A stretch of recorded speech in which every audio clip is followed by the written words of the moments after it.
लडाईँ जित्न नसकेर हारेपछि बाध्य भएर स्वीकार गरेका विषय होइन नि हाम्रा कन्भिक्सनका कुराहरू हुन्। त्यसबाट जतिसुकै अप्रिय होस् हामी सम्मानित सर्वोच्च अदालतका फैसलाहरूलाई मान्छौँ, त्यो कुरालाई स्वीकार गर्छौँ। तर आज हामीलाई चिन्ता सम्मानीय सभामुख महोदय लोकतन्त्र अडिएका पिलरहरू खल्बलिन थाले भन्ने कुरामा छ। लोकतन्त्रका पिलरभित्र एउटा महत्त्वपूर्ण पिलर शक्ति पृथकीकरणको सिद्धान्त अर्थात् नियन्त्रण र सन्तुलन हो। कुनै पनि लोकतान्त्रिक प्रणालीले सर्वोच्च अदालतले सिधै प्रधानमन्त्री तोक्ने कुराको कल्पना गर्दैन, अपेक्षा गर्दैन।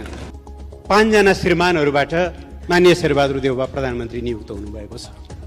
उति बेला श्री 5, अहिले श्रीमान 5। हाम्रो चिन्ता प्रणालीप्रति हो सभामुख महोदय। प्रधानमन्त्री शेरबहादुर देउवा राजाबाट प्रधानमन्त्री नियुक्त हुनुभयो। त्योभन्दा अगाडि 59 असोजमा उहाँलाई बर्खास्त गरिएको थियो। त्यति बेला उहाँले भनेको कुरा म सम्झिन्छु। मैले आज श्री 5बाट न्याय पाएँ। श्री 5ले दिनुभएको त्यो न्याय माघ 19मा गएपछि कहाँ गयो हामी सबैलाई थाहा छ। माननीय सदस्यहरू, अब विश्वासको मत प्राप्त गर्ने सम्बन्धी प्रस्तावमाथि छलफल प्रारम्भ हुन्छ। उक्त छलफलमा बोल्न चाहनुहुने मान्य सदस्यहरूको दलीय आधारमा नाम प्राप्त भएको छ। सर्वप्रथम मान्य श्री प्रदीप कुमार गेवालीलाई छलफलमा भाग लिन समय दिन्छु। सम्मानीय सभामुख महोदयको अनुमतिले सबैभन्दा पहिले हाम्रो पार्टी दल नेकपा एमाले र स्वयं मेरो आफ्नो तर्फबाट प्रतिनिधि सभाका सबै मान्य सदस्यज्यूहरूलाई हार्दिक अभिवादन व्यक्त गर्न चाहन्छु र प्रस्तुत प्रस्तावमाथि आफ्ना केही भनाइहरू राख्ने अनुमति चाहन्छु। सभामुख महोदय, भनिन्छ इतिहास दुईचोटि दोहोरिन्छ। पहिले दुखान्तको रूपमा र दोस्रो चोटि विद्रूप भएर अर्थात् प्रहसनको रूपमा। आज कता कता मलाई त्यो इतिहासको एउटा स्मरण भइरहेको छ। आज प्रधानमन्त्रीको रूपमा भर्खर विश्वासको मत मागेर यहाँबाट आफ्नो सिटमा फर्किनुभएका सम्मानीय शेरबहादुर देउवा गृहमन्त्री हुनुहुन्थ्यो 2048 साल पछि बनेको नेपाली कांग्रेसको सरकारमा। 2051 सालमा प्रधानमन्त्री गिरिजाप्रसाद कोइरालाले सरकारको नीति र कार्यक्रममाथि मतदान हुने क्रममा, उहाँको पक्षमा मतदान हुने कार्यक्रममा नेपाली कांग्रेसकै 36 जना सांसदहरू अनुपस्थित रहनुभयो र त्यो सरकार ढल्यो। नेपालको संसदीय इतिहासमा दलभित्रको असहयोग या दलीय विभाजनले निम्त्याएको पहिलो घटनाको साक्षी सम्मानीय शेरबहादुर आफै हुनुहुन्छ। दोस्रो सन्दर्भ आयो 2053 साल फागुनमा। उहाँ मनमोहन अधिकारीको लोकप्रिय सरकारलाई विस्थापन गरेर प्रधानमन्त्री बन्नुभएको थियो। उहाँले आज जस्तै गरिकन विश्वासको मत माग्नुभएको थियो, तर उहाँकै दलका 2 जना मान्यज्यूहरू माननीय चक्रबहादुर शाही र दीपकजङ शाह अनुपस्थित भएपछि त्यो सरकार ढल्यो।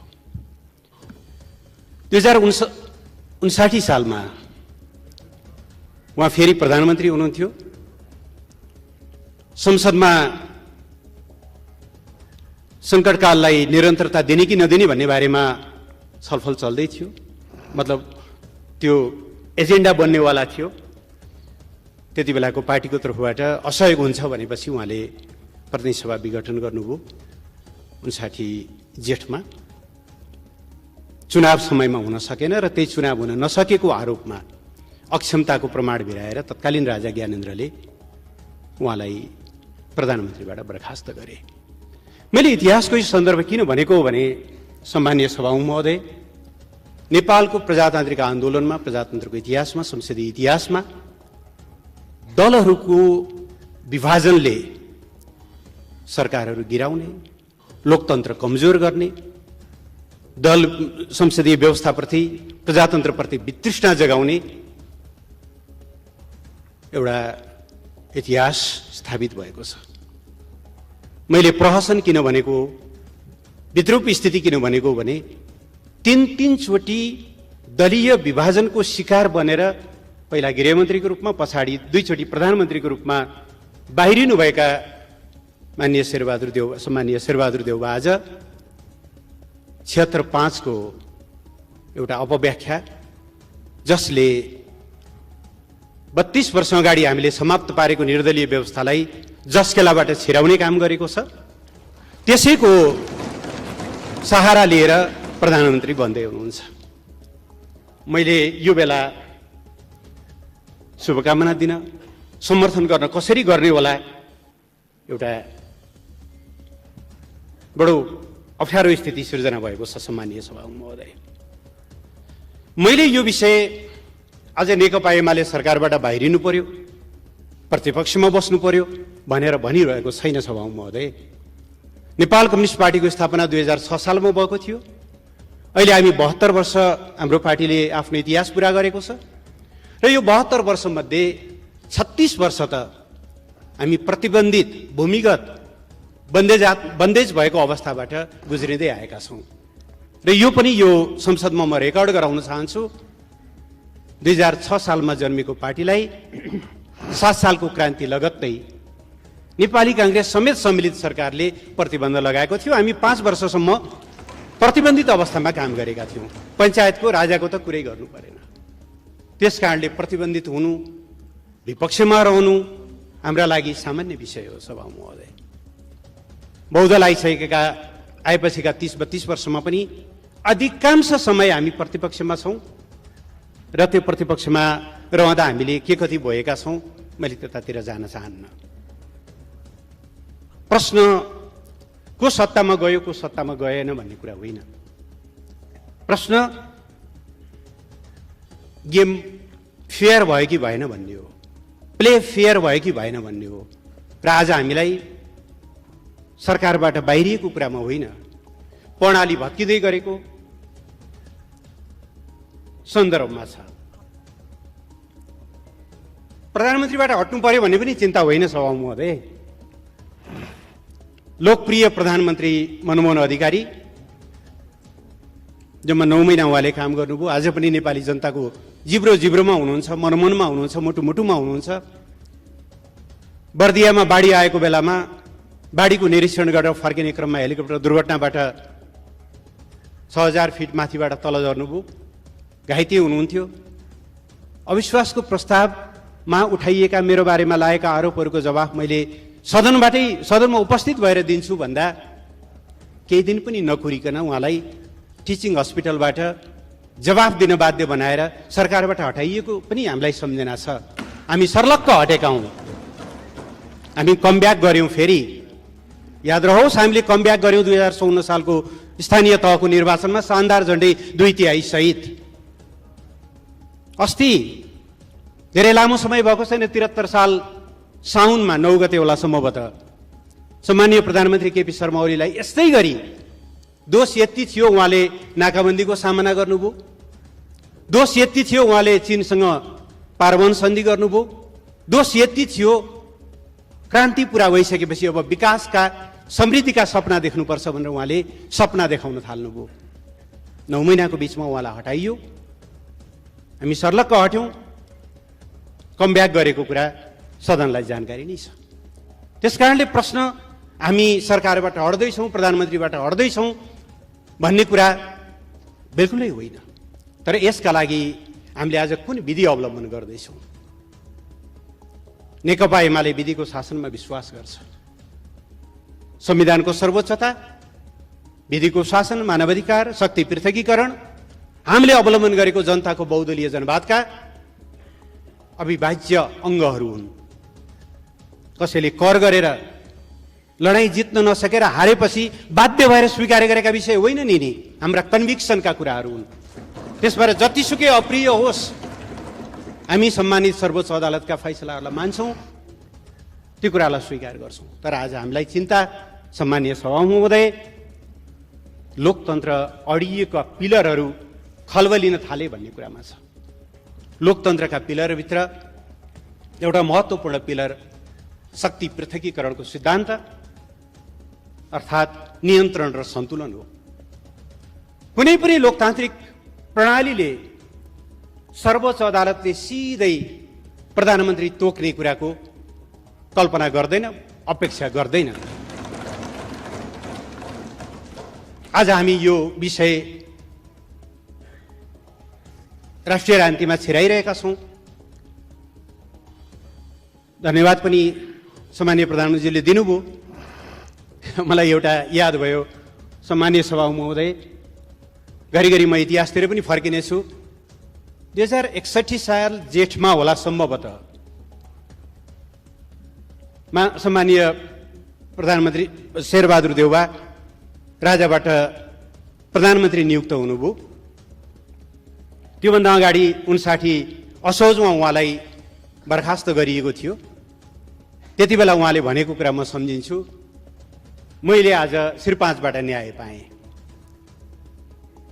श्री 5ले दिनुभएको त्यो न्याय माघ 19मा गएपछि कहाँ गयो हामी सबैलाई थाहा छ। आज इतिहास 5 जना श्रीमानहरूबाट माननीय शेरबहादुर देउवा प्रधानमन्त्री नियुक्त हुनुभएको छ। उति बेला श्री 5, अहिले श्रीमान 5। हाम्रो चिन्ता प्रणालीप्रति हो सभामुख महोदय। ल एकछिनको निम्ति मानिलिउँ प्रतिनिधि सभा विघटन गलतै थियो भन्ने हो भने पनि अदालतले सर्लक्क भकुण्डो ल्याएर ल खेलाडी तिमीहरू नै हो, सत्ता र प्रतिपक्ष, फल्नाले फाउल गर्यो, ल तिमीहरू आफै यहाँबाट जहाँबाट फाउल भएको थियो त्यही। अस्ति भर्खरै हामीले युरो कप देख्यौँ, कोपा अमेरिका देख्यौँ, रेफ्रीले के गरे, जहाँ फाउल भयो त्यहाँ सानो पाउडर छरेर मार्क लगाएर बल त्यहीँ लगेर त्यहीँबाट फ्री किक दिनुपर्ने हो कि के दिनुपर्ने हो, त्यही पेनाल्टी दिनुपर्ने हो, त्यहीँबाट दिएको होइन र। हामी कहाँ त कस्तो भयो भनेदेखि रेफ्रीले आफै गोल हानिदिनु भयो, विजेता घोषणा गरिदिनु भयो। चिन्ता यहाँनिर हो, रेफ्रीले हानेको गोलबाट विजयी हुनुभएको छ। तर प्रणाली भत्कियो भने प्रधानमन्त्री त सम्माननीय प्रधानमन्त्री 4 चोटि यसभन्दा अगाडि नै भइसक्नु भएको, अहिले 5औं चोटि हुनुहुन्छ। कहिलेकाहीँ ठट्टा गरेर हो कि साँच्चै हो भन्नुहुन्छ पनि। ज्योतिषीले त मलाई 7 चोटि हुने भनेका छन् भनेर हुनु पनि होला। तर प्रणालीको कष्टमा, देशको कष्टमा, लोकतन्त्रको कष्टमा कोही प्रधानमन्त्री बन्ने नबन्ने कुरा धेरै महत्त्वपूर्ण हुन्छ जस्तो लाग्दैन। त्यसकारणले यो शक्ति पृथकीकरण जसरी खलबलिएको छ, मलाई ज्यादै चिन्ता छ, हाम्रो दललाई ज्यादै चिन्ता छ। हुँदै जाँदा माननीय न्यायाधीशहरूले के पनि भन्नुभएको छ भनेदेखि कहिलेकाहीँ त्यस्तो पर्छ नि त। मैले थ्रु आउट पढेको छु उहाँहरूको 167-68 पृष्ठ लामो कति। एक ठाउँमा भन्दै जाँदा के भन्नुभएछ भने कहिलेकाहीँ त्यस्तो सिधै अदालतले भनिदिनु पर्ने अवस्था आउन सक्छ। मानिलिउँ कि 76-1 अनुसार कुनै पार्टीले बहुमत प्राप्त गर्यो, तर राष्ट्रपतिले नियुक्त गर्नु भएन भने के गर्ने? त्यति बेला अदालतले भनिदिनु परेन? कहाँको परिकल्पना होला यो? यसो गरेर लोकतन्त्र बलियो होला। हामी गाउँघरबाटै आएका छौँ, अधिकांश ओदानमा दाउराले भात पकाएर आएका छौँ। ओदानको एउटा मात्रै खुट्टा भाँचियो या एउटा मात्रै खुट्टा अग्लो या होचो भयो भने सभामुख महोदय कसौडी पल्टिन्छ, अगेनामा पाक्दै गरेको भात खस्किन्छ। हामीलाई चिन्ता शक्ति पृथकीकरणका ती 3टा पद्धतिहरू भत्किए भन्ने कुरा हो। दोस्रो, हाम्रो चिन्ता निर्वाचनमा जाने कुरालाई अलोकतान्त्रिक भनियो, निरङ्कुश भनियो। कस्तो विडम्बना छ। हामी जनताको प्रतिनिधि नासो दरबारमा बुझाइएको पनि यिनै आँखाले देखेका छौँ। हामी त जनतामा जान्छौँ, काम गर्न अप्ठ्यारो पर्यो जनतामा जान्छौँ भन्दा हामीलाई लाञ्छित गरिएको छ निरङ्कुश भनेर। जनतामा जानु, ताजा जनादेश माग्नु, निरङ्कुश हुने, तर कुनै बेला भएको प्रजातन्त्र चाहिँ टपक्क टिपेर उता लैजाने कुरा चाहिँ लोकतान्त्रिक हुने। यस्तो परिभाषाहरूले हामीलाई कहाँ पुर्याउला? हाम्रो चिन्ता त्यहाँनिर हो। सभामुख महोदय, तेस्रो हामीलाई अति चिन्ताको विषय संविधानको धारा 76(5) को व्याख्यामै हो। संविधान अक्षरहरूको सँगालो मात्रै होइन सभामुख महोदय, संविधान एउटा यस्तो एडिफिस हो जसको शिरदेखि प्रस्तावनादेखि लिएर हाम्रो संविधानको भन्ने भने हामी सार्वभौम सत्ता सम्पन्न नेपाली जनता भन्नेदेखि लिएर तल अनुसूचीको पुच्छारमा रहेका प्रत्येकलाई समग्रतामा राखेर हेर्नुपर्छ। छातीमा हात राखेर भनौँ सभामुख महोदय र सभामुख महोदय मार्फत यो सदनले के कहीँ कतै यो संविधानले हामीलाई निर्दलीय अभ्यास गर्ने छुट दिन्छ? हामी चुनावमा दलको तर्फबाट उम्मेदवारी दिएर जान्छौँ। माननीय शेरबहादुर देउवाले, सम्मानीय शेरबहादुर देउवाले पार्टी सभापतिको हैसियतले उहाँले कसैलाई टिकट दिनुहुन्छ, माननीय केपी शर्मा ओलीले पार्टी अध्यक्षको हैसियतले टिकट दिनुहुन्छ। त्यो टिकट लिएर हामी पार्टीको प्रतिनिधि भएर जनतामा जान्छौँ, घोषणापत्र लिएर जान्छौँ, चुनाव चिन्ह लिएर जान्छौँ। जनताले त्यो चुनाव चिन्ह, त्यो घोषणापत्र, त्यो कार्यक्रम, दलका नीतिहरू लिएर हामीलाई समर्थन या असमर्थन, असहयोग गर्छन्। त्यसका निम्ति तल भयानक लडाईँ भएको हुन्छ। देशका प्रमुख पार्टी हुनुको नाताले कांग्रेस र एमालेको बीचमा चर्को प्रतिस्पर्धा हुन्छ, रुख कि सूर्य भन्ने बारेमा। लड्ने त्यसरी, चुनाव जितेर आउने यसरी, सरकार बन्ने बेलामा जो कसैले जहाँ भोट हाले पनि हुन्छ, फ्लोर क्रस गरे पनि हुन्छ, जसले जसलाई भोट दिए पनि हुन्छ, त्यस बापत हुइप लाग्दैन, त्यस बापत कारबाही गर्न पाइँदैन। आज कसैलाई सन्चो होला सभामुख महोदय? यस्तो सन्चो धेरैचोटि हुने गरेको देखेका हौँ हामीले विगतमा पनि। तर यो सन्चो, हामीलाई एकछिन प्राप्त भएको सन्चो म रेकर्ड गराउन चाहन्छु। नेपालको लोकतन्त्र, भर्खर स्थापित सङ्घीय लोकतान्त्रिक गणतन्त्रका लागि क्रोनिक बन्नेछ, क्यान्सर बन्नेछ। यसले हामीलाई समाप्त पार्नेछ। यसलाई धेरै ग्लोरिफाई नगरौँ। आज एमालेलाई अप्ठ्यारो होला, एमालेका केही साथीहरू दुईतिर बाँडिनु होला, त्यसले एकछिन क्षणिक रूपमा कसैलाई जित हार होला। प्रश्न हामीलाई त्यहाँ पनि छैन। 15 सालमा 4 सिट लिएर लडेको नेकपा हो। केही साथीहरू तलमाथि हुँदैमा हामी त्यसमा पनि चिन्तित छैनौँ। तर प्रणाली, बहुदलीय व्यवस्था, यो दलीय प्रणाली कमजोर भयो भने अब मान्छे 76-2 अनुसारको मिलिजुली सरकारमा किन बसिरहन्छ सभामुख महोदय? त्यहाँ त दलको हुइप मान्नुपर्छ। त्यसलाई विश्वासको मत नदिकन स्किप गरेर 5 मा जान पाइयो भने, मन लागेको ठाउँमा भोट हाल्न पाइयो, हुइप लाग्ने भएन। हाम्रो संविधानले यस्तो परिकल्पना गर्छ र? तर अजीब व्याख्या भयो संविधानको। यसप्रति हामी एकदमै चिन्तित छौँ। महाभियोगमा पनि सांसदहरू स्वतन्त्र हुन पाउँछन्। सभामुख महोदय, संविधानले को मान्छे प्रधानमन्त्री बन्न पाउने, को प्रधानमन्त्री बन्न नपाउने भनेर प्रष्ट व्याख्या गरेको छ। तर सम्मानित सर्वोच्च अदालतले संविधानको त्यो प्रतिनिधि सभाको हरेक सदस्य यदि उसलाई दलको समर्थन छ या दलहरूको समर्थन छ भने प्रधानमन्त्रीको योग्य उम्मेदवार हो, हुन पाउँछ। यदि उसमा फौजदारी अभियोग लागेको छैन, नैतिक पतन देखिएको छैन आदि इत्यादि भने। तर 76-3 अनुसार विश्वासको मत नलिएको प्रधानमन्त्रीले 5 मा गएर क्यान्डिडेटै हुन पाउँदैन। यो संविधान संशोधन होइन र सभामुख महोदय? अदालतलाई संविधान संशोधन गर्न हो र हामीले भनेको? संविधानको त व्याख्या गर्ने पो भनेको हो। धेरै गम्भीर प्रश्नहरू उत्पन्न भएका छन्। सभामुख महोदय, म फेरि दोहोऱ्याएर भन्छु, हामी यी प्रश्नहरू सरकारबाट बाहिरिनु परेका कारणले गर्दै छैनौँ। 36 वर्ष बाहिरिएका थियौँ, प्रतिबन्धित अवस्थामा थियौँ, 20औं वर्ष प्रतिपक्षमा थियौँ, अरू केही वर्ष प्रतिपक्षमा बस्नु पर्ला। किनभने हाम्रा निम्ति जनता सर्वोच्च अदालत हुन्, हाम्रा निम्ति जनता सर्वोच्च भगवान हुन्। जनताको विश्वास भएसम्म हामीलाई कसैले बहिर्गमित गर्न सक्दैन। हामीलाई आज पनि विश्वास छ, प्रत्येक चोटि जब जनताले कोरोनाको खोप लगाउनेछन्, यो सरकारलाई सम्झिनेछन्। किनभने 1,61,00,000 मात्रा खोप हामीले सुनिश्चित गरेका छौँ। जब प्रत्येक नागरिकले 72 सालको भूकम्पमा भत्किएका घर महिनौं वर्षौंसम्म बाहिर बस्नु पर्दा त्यो अवस्थाबाट अहिले सुरक्षित घरमा फर्केका छन् 8 लाख परिवार। उनीहरूले धन्यवाद केपी ओली भन्ने छन्। बाराका, पर्साका टोर्नाडो पीडित नागरिकहरूले भन्ने छन् 869 घर परिवारलाई, जसलाई हामीले 5 महिनाको बीचमा घर बनाएर, सुरक्षित घर बनाएर दियौं। उहाँहरूले सम्झिनेछन्। सुन्दरा आसपास धरहरा हेर्दै, दाहिनेपट्टि रानी पोखरी हेर्दै, चुच्चे नक्सा हेर्दै, सगरमाथाको बढेको 8,848.86 मिटर उचाइ हेर्दै सरकारलाई जनताले सम्झिरहनेछन्। हामीलाई त्यो कुरामा पिर छैन। 8,848.86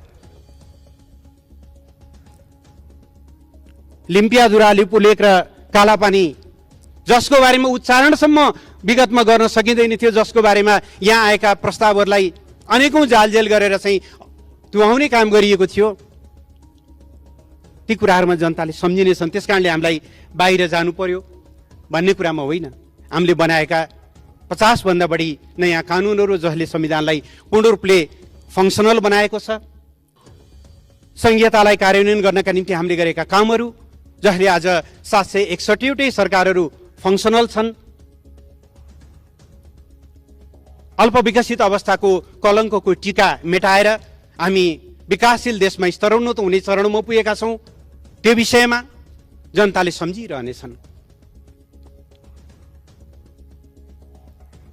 सीके राउत जसले कुनै बेला पृथकतावादी अभियान, छुट्टै झण्डा, छुट्टै राज्य, छुट्टै राष्ट्रगान सहित आउँथे, आज शान्तिपूर्ण मूल प्रवाहमा आएका छन्। नेपाली जनताले त्यो अखण्डतामा सम्झिनेछन्। संविधान जारी भएर पनि हिंसा रोकिएन। नेकपा विप्लव समूह हिंसाकै बाटोमा थियो, उहाँहरू अहिले शान्तिपूर्ण बाटोमा फर्किनु भएको छ।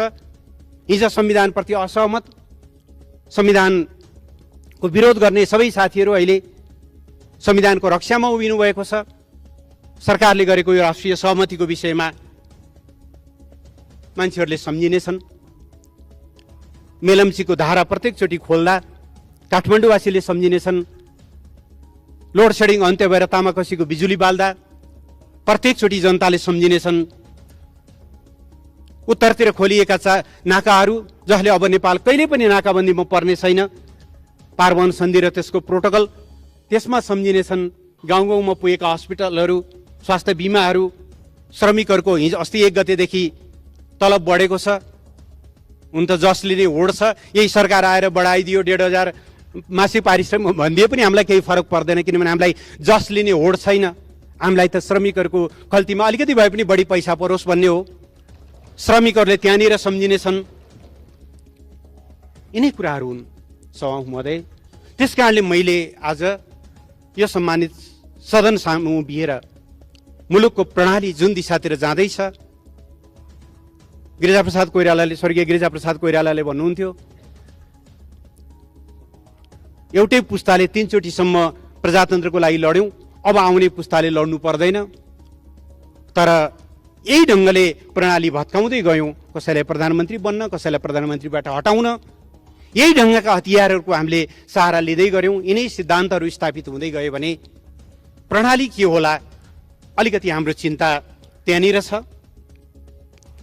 त्यसकारणले यसको बारेमा हामी निरन्तर खबरदारी गरिरहनेछौँ। राष्ट्रको हितमा हाम्रो दल अटल पहरेदार बनेर रहनेछ। राष्ट्रियताका प्रश्नमा हामी 24 घण्टा चनाखो आँखा राखेर झिमिक्क नगरिकन निहालिरहनेछौँ भइरहेका गतिविधिहरूको बारेमा। देश र जनताको हितमा, लोकतन्त्र र संविधानको रक्षाका खातिर हामी रचनात्मक प्रतिपक्ष बस्नुको रूपमा रहनेछौँ। सभामुख महोदय, यस्तो रचनात्मक प्रतिपक्ष होइन जसले, मलाई फागुन 23 गते साँझ यस्तै बेलाको सम्झना आइरहेछ सभामुख महोदय, त्यति बेलाको सरकारले एसिड पीडितहरूमाथि भएको त्यो बर्बर अत्याचारलाई अन्त्य गर्नको लागि पीडकहरूलाई कानुनी दायरामा ल्याउन अध्यादेश ल्याएको थियो। तर त्यो अध्यादेश यहाँ पेश हुन पाएन। हामीले खोप लगाउन सुरु गरिसकेका थियौँ इमर्जेन्सी अथराइजेसन मार्फत।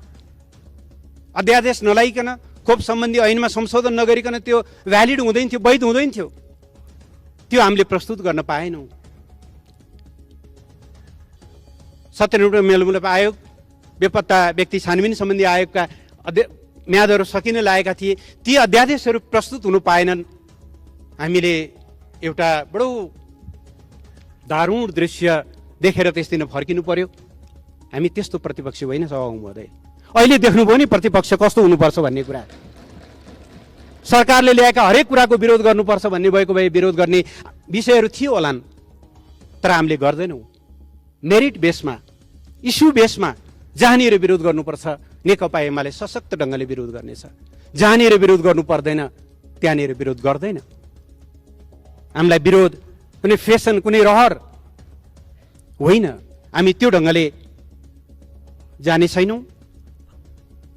हाम्रो एउटै आग्रह छ, म धन्यवाद भन्न चाहन्छु सम्माननीय प्रधानमन्त्रीज्यूलाई कि उहाँले अघिल्लो सरकारले थालेका राम्रा कामहरूले निरन्तरता पाउनेछन् भन्नुभयो। त्यसले निरन्तरता पाउने कुरामा यहाँले प्रतिपक्ष सकारात्मक रहेको पाउनुहुनेछ, तर कुनै बहानामा तिनीहरूलाई उल्ट्याउन खोजियो भने फेरि प्रतिपक्षको भूमिकामा हामी सशक्त ढङ्गले नै प्रस्तुत हुनेछौँ। सम्मानीय सभामुख महोदयले देशको स्थितिको निम्ति, देशको अहिलेको अवस्थाको निम्ति सहकार्य, सहमति, समझदारीको कुरा गर्नुभयो।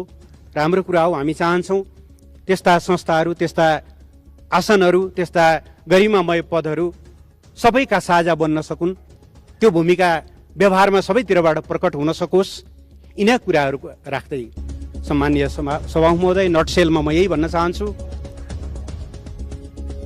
जुन बाटोबाट, जुन विधिबाट सरकार परिवर्तन भयो, त्यो विधि, त्यो बाटो मुलुकको लोकतन्त्रका निम्ति दूरगामी नकारात्मक प्रभाव पर्ने बाटोबाट आएको हुनाले यसचोटि सम्माननीय प्रधानमन्त्री शेरबहादुर देउवालाई नेकपा एमाले समर्थन गर्न नसक्ने, विश्वासको मत दिन नसक्ने, हामी प्रतिपक्षमा रहने र प्रतिपक्षमा रहेर जनताको भूमिका तदनुरूप निर्वाह गर्ने जानकारी गराउँदै म आफ्नो भनाइलाई टुङ्ग्याउन चाहन्छु। धन्यवाद, नमस्कार।